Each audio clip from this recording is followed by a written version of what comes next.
Nokia 1100 মোবাইলটি 2003 সালে বাজারে ছাড়া হয়। মোবাইলটির দাম আনুমানিক $100 ছিল। সেই সময় দারুণ এক ডিজাইন ছিল ফোনটির। খুব দ্রুত এই ফোনটি জনপ্রিয় হয়ে উঠেছিল।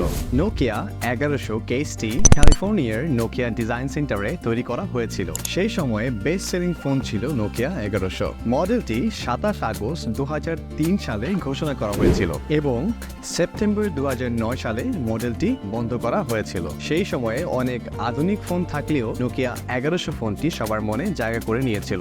বাজার অনুযায়ী সেই সময়ে ফোনটির দাম কম ছিল। Call, text message, reminder, stop watch, alarm, torch light এই ফিচারগুলোর জন্য ফোনটির চাহিদা ব্যাপক হারে বেড়ে যায়। ফোনের মধ্যে টর্চ লাইট এই বিষয়টি সেই সময়ে ব্যাপক আলোচনায় চলে আসে এবং সবাই সেটা খুব পছন্দ করে এবং এটা খুব কার্যকরী ছিল অনেকের জন্যই। ফোনটির কিপ্যাড অন্যান্য ফোন থেকে আলাদা ছিল, সেটাও অনেকের নজর কেড়েছিল। সেই সময় ফোনটির ব্যাটারি ব্যাকআপ খুবই ভালো ছিল। Removable 850 mAh BL5C battery use করা হয়েছিল। একবার চার্জ করলে 2 দিন আরামে ব্যবহার করা যেত। ফোনটির ওজন মাত্র 86 গ্রাম। ফোনটিতে 50টি কন্ট্যাক্ট নাম্বার সেভ করা যেত। ফোনটিতে কোনো লাউড স্পিকার ছিল না এবং 3.5 mm জ্যাক ছিল না। ফোনটির দুটি জনপ্রিয় গেম ছিল। প্রথমটি হচ্ছে স্নেক এবং দ্বিতীয়টি হচ্ছে স্পেস ইম্প্যাক্ট। ধন্যবাদ ভিডিওটি দেখার জন্য।